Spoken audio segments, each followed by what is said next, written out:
Assalamualaikum warahmatullahi taala wabarakatuh. Okey, dalam video kali ini saya nak bagi pandangan pada kawan-kawan semua tentang mengerjakan haji secara DIY.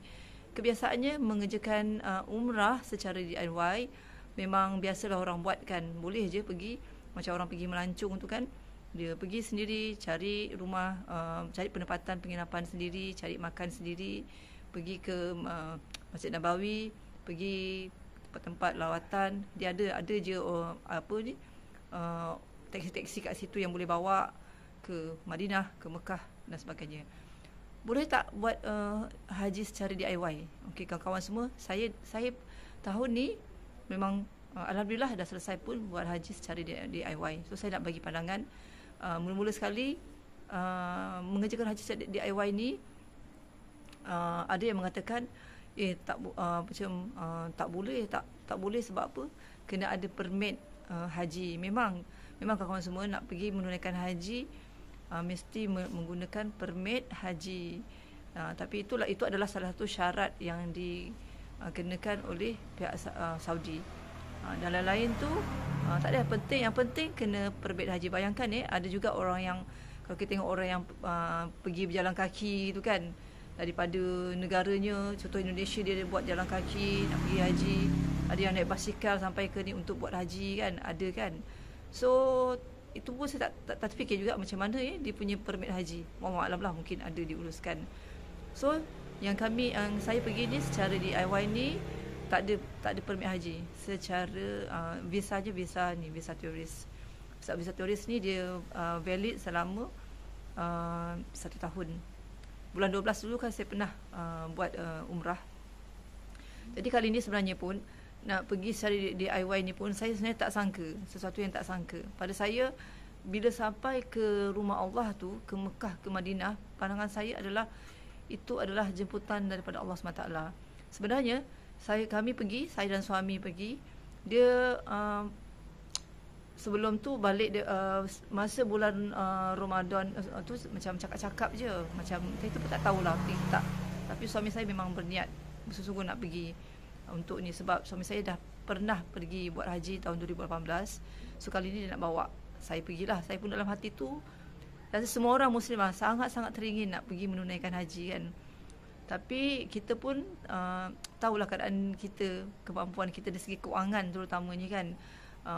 Mampu ke tak mampu. Saya sendiri rasa memang tak mampu. Nak lagi satu lagi, saya punya giliran menunaikan haji, bila saya cek kat tabung haji menggunakan Tijari app tu, lebih kurang 100 tahun lebih lagi. Saya kata macam manalah kan, kalau saya nak mohon untuk katalah package, memang rasanya memang tak mampu.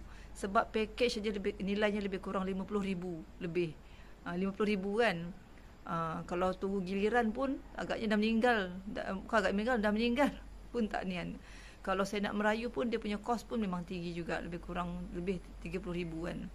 Jadi saya rasa mungkin Allah agaknya tak ni. Tapi bila saya sampai ni bersama suami, pada saya itu adalah jemputan daripada Allah SWT. Alhamdulillah kalau nak sebut sekarang ni saya dah selesai, dan dia ada ujian-ujian dia, yang itu saya akan cerita dengan kawan-kawan nanti kemudian lah. Cuma itulah dia, mengerjakan haji secara DIY memang sesuatu yang tak disangka-sangka. Saya rasa ramai orang yang tak plan pun nak secara DIY ni, hati nak pergi, tapi secara DIY ni sampailah ke last minute. So, macam saya sampailah kata nak pergi tu, saya tak bagi tahu dengan sedara mara, sebab sesuatu yang tak pasti. Kalau orang pergi melalui muassasah, dia dah pasti sebab ada surat daripada tabung haji dan sebagainya. Macam saya, maklumat tu ada, tapi tak berani nak bagi tahu sesiapa pun. Cuma berharap pada Allah SWT je kan. Dah last minute, lebih kurang 3 hari baru confirm ada tiket nak pergi. Dia macam mana nak kata kan, sebab pergi menunaikan haji ni, pergi ke rumah, ke Baitullah ni, dia bukan macam pergi berjalan-jalan. Dia punya rasa tu bukannya macam kita pergi melancong. Dia tak macam tu kan. Saya rasa ramai yang setuju. Lagi-lagi adalah haji, dan haji dan umrah adalah dua yang banyak juga berbeza. Banyak berbeza sebab dia tarikh dia memang tarikh yang ditetapkan. Maknanya 8 Zulhijjah hingga ke 13 Zulhijjah. Okey. Secara di awal maknanya kita tak kursus, tak adalah attend kursus awal-awal macam orang muasasah kalau dah confirm dapat surat daripada tabung haji, maknanya okey, kita ada tarikh untuk pergi kursus. Macam saya sendiri, sebab benda tu tak dirancang dan tak disangka, jadi saya tak ada menghadiri untuk kursus haji, memang tak ada. Tapi masa pergi umrah tu ada.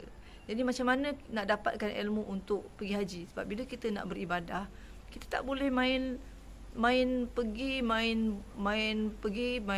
buat, tak boleh. Kita kena ada ilmu.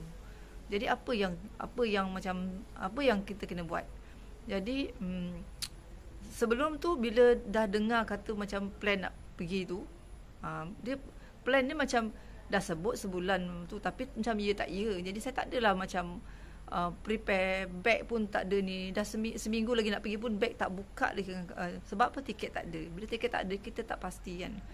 Jadi tapi saya ada study juga, baca juga saya sendiri kan, study, tengok dekat Google pun ada, tanya dengan orang-orang yang lebih arif pun ada. Lepas tu macam itulah saya study sendiri sebab pengalaman umrah pun ada. Jadi ada yang tambah-tambah tu untuk macam melontar jamrah, melontar jamrah ke Arafah semua tu, itu tambah-tambah ilmu kan. Iaitu saya mantapkan lagi dari segi pembacaan dan tanya-tanya. Jadi apa nak cerita tadi jangan tak ni pula. Okey. Jadi itulah ilmu. Bila kita nak pergi haji, ilmu tu sangat penting sebab kita takut bila salah nanti, bila silap nanti, kalau kena dam, satu hal dam kena bayar. Okey, kedua kalau kita tak, benda-benda tu kita tak faham, tersilap dan kita dah terbalik ke Malaysia, tiba-tiba rupanya ada yang kena dam, so itu jadi macam masalah besar. So ilmu tu kena mantapkan lah. Tapi alhamdulillah lah, saya di sana sebenarnya ada seorang ustaz ni, dari segi penempatan tu dah ada, tapi kawan-kawan semua penempatannya memang penempatan bajet. Dia tak adalah selesa macam muasasah. So bila kita DIY, itulah dia yang kita kena terima. Dia tak ada banyak, tapi yang penting aircon ada. Sebabnya cuaca sangat panas, 48 darjah Celsius. Jadi bila sampai di sana tu, saya tambahkan, saya ada dapat roommate yang saya pun baru kenal, dan pun kami sama-sama study, bawa ada buku dan ada rujukan kat sana, ada ustaz-ustaz sana. Dan last minute beberapa hari nak pergi menunaikan haji tu, ada ustaz datang bagi lagi ceramah, lagi pergi penerangan apa semua. Alhamdulillah lah dari segi ilmu tu kan, cukup lah, dapat cukup. Sebab kita ada banyak masa kan, jarak nak ke tarikh menunaikan haji tu ada banyak masa. Kita akan sentiasa, kita nak buat apa lagi, kita sentiasa belajar lah untuk menambahkan ilmu. So bila kat sana tu yang paling penting sekali, hati kena lapang, mental pun kena terima. Awal-awal memang kena terima, susah senang tu akan kita hadapi. Jadi awal-awal kita kena buka hati dan lapangkan dada, buka minda. Kita kena set hadapi apa saja yang Allah berikan kepada kita. Sebab itulah DIY. Tapi alhamdulillah, Allah Maha Baik, Maha Pengasih, Maha Penyayang. Bila Allah bagi ujian tu, insya-Allah ujian tu ujian yang kita semua akan mampu hadapinya. Yang penting kita hadapi dan kita berserah pada Allah. Allah yang bagi ujian dan Allah juga yang akan bantu untuk selesaikan ujian tu. Yang penting macam mana kita react bila Allah bagi kita ujian. So itulah dia sedikit penerangan tentang mengerjakan haji DIY. Saya tak tahulah betul boleh ke tak boleh ke ceritakan pasal ni. Tapi sebenarnya bukan kami, sebenarnya ramai yang pergi haji secara DIY atas sebab-sebab masing-masing. Sebab kekangan, sebab ialah pada saya itulah seruan Allah, dah seruan daripada Allah SWT juga, ikut soal Hajj ayat ke berapa tadi? surah Al-Hajj tadi. Lepas tu bila dah hati dah nak pergi kan, tak semua pun orang terpilih. Dan alhamdulillah saya dan ramai juga sahabat-sahabat yang secara DIY itu yang pada saya Allah yang pilih, bukannya kami.